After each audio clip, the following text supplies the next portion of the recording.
Finally আপনাদের কাছে আরেকটি ইন্টারেস্টিং বিষয় নিয়ে এসেছি। এই ভিডিওটাকে মন দিয়ে দেখবেন, কারণ এই ভিডিওতে দুটো কোম্পানির সম্পর্কে বলবো, যেই কোম্পানিটি মার্কেটের মধ্যে কেউ বলছে স্ক্যাম করে নিয়েছে, কেউ বলছে স্ক্যাম করেনি, কিন্তু লাইভ প্রুফ আপনাদের কিছু গোপনীয় তথ্য এই দুটো কোম্পানির সম্পর্কে এক্সপ্লোর করব। অ্যাকচুয়ালি আজকে বলবো এইচডিএফএক্স ভার্সেস এলএফএস ব্রোকার। কেন বলছি এইচডিএফএক্স ভার্সেস এলএফএস ব্রোকার? আপনারা প্রত্যেকে জানেন এলএফএস ব্রোকারেরও লাইসেন্স রয়েছে, প্লাস এইচডিএফএক্সেরও ব্রোকারেরও লাইসেন্স রয়েছে। এলএফএস ব্রোকারের নিজস্ব ব্রোকার হাউস রয়েছে, প্লাস এইচডিএফএক্সের নিজস্ব ব্রোকার হাউস রয়েছে, যেটার নাম হলো এসডি স্টার এফএক্স। কিন্তু দুটি ব্রোকার হাউসের মধ্যে দুটি বড় মেজর পার্থক্য রয়েছে, যেটা আপনারা এই ভিডিওর মধ্যে বুঝতে পারবেন। এই ভিডিওতে নেগেটিভ দিক এবং পজিটিভ দিক দুটো বিষয়কে নিয়েই দুটো কোম্পানির সম্পর্কে তুলনা করে আপনাদের সামনে লাইভ প্রুফ দেখাবো। অ্যাকচুয়ালি দুটো যে ব্রোকার হাউস রয়েছে, যেটা এইচডিএফএক্সের broker house SD star FX, এলএফএসের ব্রোকার হাউস তাদের এনএসসি বিএসসির মাধ্যমে এবং সেবির হাতে কন্ট্রোল রয়েছে। কিন্তু এখানে যে এইচডিএফএক্সের যে ব্রোকার হাউসটা রয়েছে, সেটা রয়েছে কোথায় আপনি জানেন? সেটা রয়েছে দুবাইতে রয়েছে, যেটা ফরেক্স ব্রোকার হাউস। অ্যাকচুয়ালি যদি আপনারা একটু ডিপলি রিসার্চ করেন, দেখতে পাবেন এইচডিএফএক্স অ্যান্ড এলএফএস এই দুটোরই ব্রোকার হাউসের কোনো লাইসেন্স নেই প্রকৃতপক্ষে, সত্যি কথা বলতে গেলে। কেন বলছি? এই যে এইচডিএফএক্স রয়েছে, এখানে জাস্ট ট্রেডিং করার জন্য লাইসেন্স দিয়েছে, কিন্তু এমন কোনো লাইসেন্স দেয়নি যেটা আপনারা হিউজ পরিমাণে পাবলিককে নিয়ে এসে এখানে আপনারা ট্রেডিং করুন এবং বড় রকমের কোনো বিপদে পড়ুন, সেই রকম ধরনের কোনো লাইসেন্স দুইজনকেই দেয়নি। সেটা ইন্ডিয়ার মধ্যে যে এলএফএস ব্রোকার হাউসে যে লাইসেন্সটা পেয়েছিল, এলএফএসের ব্রোকার হাউসের হোক না কেন, এইচডিএফএক্সের হোক না কেন, দুটোরই কোম্পানি কোনো পরিষ্কার লাইসেন্স হয়নি। এটা কিন্তু মাথায় রাখবেন, যেটা লাইভ প্রুফ আপনাদেরকে দেখিয়ে দিলাম। হয়তো এখানে অনেকে ভাবছেন যে এলএফএসের সঙ্গে এইচডিএফএক্সের কেন জুড়ছি এবং এইচডিএফএক্সের সাথে এলএফএসকে কেন জুড়ছি। কারণ আপনারা প্রত্যেকে জানেন, যাদের এলএফএসের ডিপোজিট রয়েছে তাদের প্রায় 20 থেকে 30% মানুষের সেম ডিপোজিট রয়েছে। কোথায় আপনি জানেন? সেটা হলো এইচডিএফএক্সের মধ্যে ডিপোজিট রয়েছে।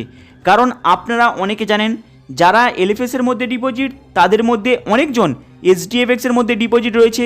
তারা এই বিষয় নিয়ে আলোচনা করতে দেখেছেন এবং অনেক জায়গাতে, এবং অনেকে বলেছে এলএফএসের মধ্যে টাকা ফেঁসে আছে। কিন্তু দুটো কোম্পানির সম্পর্কে লাইসেন্সের বললাম, এইবার বলবো দুটো কোম্পানি কি পেমেন্ট ক্লিয়ার ঠিকঠাক দিচ্ছে এখনও পর্যন্ত, যেটা 2024।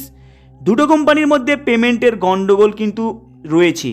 এলএফএসের ব্রোকারের মধ্যে রয়েছে পেমেন্টের গণ্ডগোল প্রায় আজ থেকে 9 মাস হয়ে গিয়েছে। সেম এইচডিএফএক্সের পেমেন্টের গণ্ডগোল প্রায় 7 মাস হয়ে গিয়েছে, কোনো পেমেন্ট দেয়নি এইচডিএফএক্স গ্লোবাল। তাহলে দুটোই কিন্তু মার্কেটের মধ্যে স্ক্যাম করেছে। কিন্তু এখানে বড় গুরুত্বপূর্ণ বিষয় কি জানেন? এইচডিএফএক্স পাবলিককে তবু কিছু একটা দিয়েছে, কিন্তু এলএফএসের ব্রোকার দিবার থেকে অনেক কিছু নিয়ে চলে গেছে। এইবার হয়তো অনেকে ভাবছেন সেটা আবার কীরকম ধরনের বিষয়। যদি আপনারা এইচডিএফএক্সকে দেখেন, সেখানে working balance plus salary plus আপনাদেরকে 8% প্রফিট দিয়েছে। কিন্তু এলএফএস কী করেছে আপনি কি জানেন? মাত্র 2% ইন্টারেস্ট দিয়ে 1.5 থেকে 2 বছর হলো না, সেই কোম্পানি অলরেডি মার্কেটে স্ক্যাম করে নিয়েছে।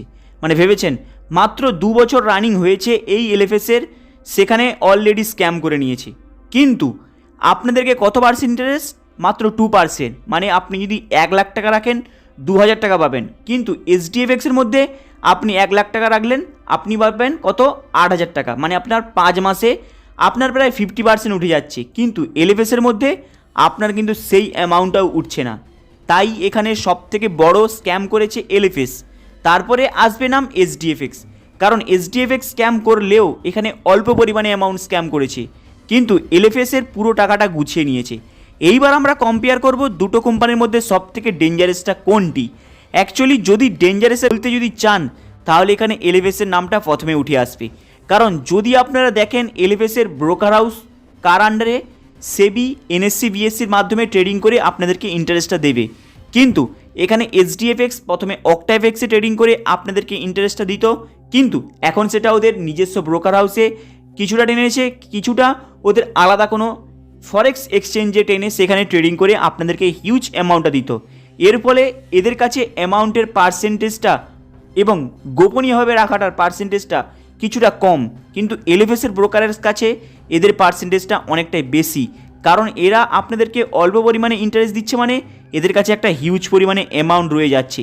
সেই অ্যামাউন্টটা নিয়ে নিজের প্রপার্টি থেকে শুরু করে, নিজের ব্যাঙ্ক ব্যালেন্স থেকে শুরু করে, নিজের রিসোর্ট থেকে শুরু করে, যেটা এলএফএসের এমডিকে পাওয়া যায়, কিছু ক্ষেত্রে প্রায় বিভৎস পরিমাণে টাকাটা পাবলিকের কাছে লুটে নিয়েছে। কিন্তু যদি আপনারা আইনের দিক থেকে আসেন তাহলে কিন্তু এলএফএসে এই মুহূর্তের এমডি রয়েছে জেলে। এটা নিয়ে এলএফএসের এমডি টোটাল 2বার জেলে গিয়েছে, কিন্তু এইচডিএফএক্সের এমডি এখনও জেলে যায়নি। এবং এই এইচডিএফএক্সের এমডি যে রয়েছে পাবলিককে তবু কিছু পরিমাণে ইন্টারেস্টটা দিয়েছে, কিন্তু এলএফএসের দেখতে গেলে সেই তুলনায় পাবলিককে কিছুই দেয়নি এবং তার থেকে বেশি স্ক্যাম করে নিয়েছে পাবলিকের কাছ থেকে অ্যামাউন্টটাকে লুটে নিয়ে। তাই এই মুহূর্তে এলএফএসের ভার্সেস এইচডিএফএক্সের যদি তুলনা করা যায়, এখানে কিন্তু সব থেকে বেশি অ্যামাউন্ট নিয়ে পালিয়েছে কে? এলএফএসের এমডি। তাই এলএফএসের এমডি এখানে সব থেকে বেশি দোষারক। কিন্তু বর্তমানে যদি দেখতে যান দুইজনই দোষারক, কিন্তু সব থেকে বেশি অ্যামাউন্ট কে কালেক্ট করে নিয়েছে? এলএফএসের এমডি। কিন্তু এলএফএসের এমডি আজ দেবে কাল দেবে পর্যন্ত করে কাউকে এখনও কোনো পেমেন্ট দিতে পারেনি বলে বাধ্য হয়ে পাবলিক থেকে জেলে পাঠিয়েছে। কিন্তু এইচডিএফএক্সের এমডি তাদের কি বলেছে? এইচডিএমই টোকন কিংবা তাদের এইচডি স্টারবেক্সের ব্রোকার হাউসের মাধ্যমে আগস্ট থেকে পেমেন্ট চালু করবে। কিন্তু এই এলএফএসের এমডি এদের পেমেন্ট দেওয়ার নাম ধরছে না। এর ফলে উড়িষ্যার কিছু ব্যক্তি মিলে একে অলরেডি কোর্টের মধ্যে চালান করে দেয় এবং একে প্রায় পুলিশের আন্ডারে করে নেয়। এখানে হলো দুটো কোম্পানির মধ্যে পার্থক্য দেখিয়ে দিলাম। এর ফলে আপনারা এখান থেকে কি শিখলেন? এখান থেকে একটা জিনিস আপনারা বেসিক শিখলেন, যেই কোম্পানি মার্কেটে আসুক না কেন তারা কিন্তু একটা সময় এসে স্ক্যাম করবেই 100%। সেটা ব্রোকার হাউসের মাধ্যমে আসতে পারে, সেটা ফরেক্স ট্রেডিংয়ের মাধ্যমে আসতে পারে, সেটা ট্রেডিং প্ল্যাটফর্মের মাধ্যমে আসতে পারে। স্ক্যাম করবেই, এটা 100%।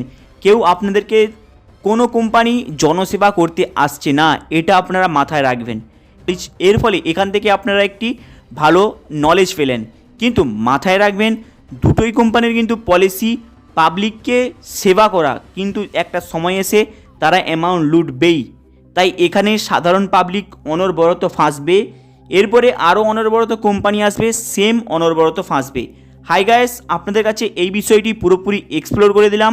এর ফলে আপনারা বিচার করতে পারবেন মার্কেটে যতই কোম্পানি আসুক না কেন, যতই রকমের আপনাদেরকে ট্রেডিং প্ল্যাটফর্ম শেয়ার মার্কেট দিয়ে লোভ দেখাক না কেন, একটা সময় তারা আপনাদেরকে এবং অল পাবলিককে নিয়ে গাড্ডায় পড়বেই। সেখানে সাধারণ পাবলিকই ফাঁসবে এবং যারা বড় লিডার, যারা এমডি রয়েছে তাদের কিন্তু কিছুই হবে না, কারণ তারা অলরেডি অ্যামাউন্টটা সাইটে করে নেবে। হাই গাইস, আপনাদের ভিডিওটা কেমন লাগলো লাইক অ্যান্ড সাবস্ক্রাইব করে দেবেন। চলুন দেখা হবে আবার নেক্সট ভিডিওতে।